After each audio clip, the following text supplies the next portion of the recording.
Good day everyone! My name is John Marty Salvador. I'm BSIT student at narito ako upang ibahagi ang pananaliksik na aking isasagawa.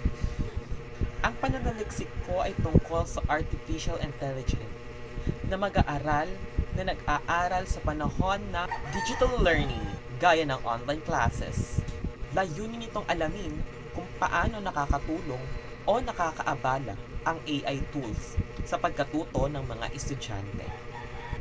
Naniniwala ako sa pamamagitan ng pananaliksik na ito, makakatulong tayo sa mas responsableng paggamit ng teknolohiya sa ating pag-aaral. At muli, ako si John Mark, kasama nyo sa pananaliksik.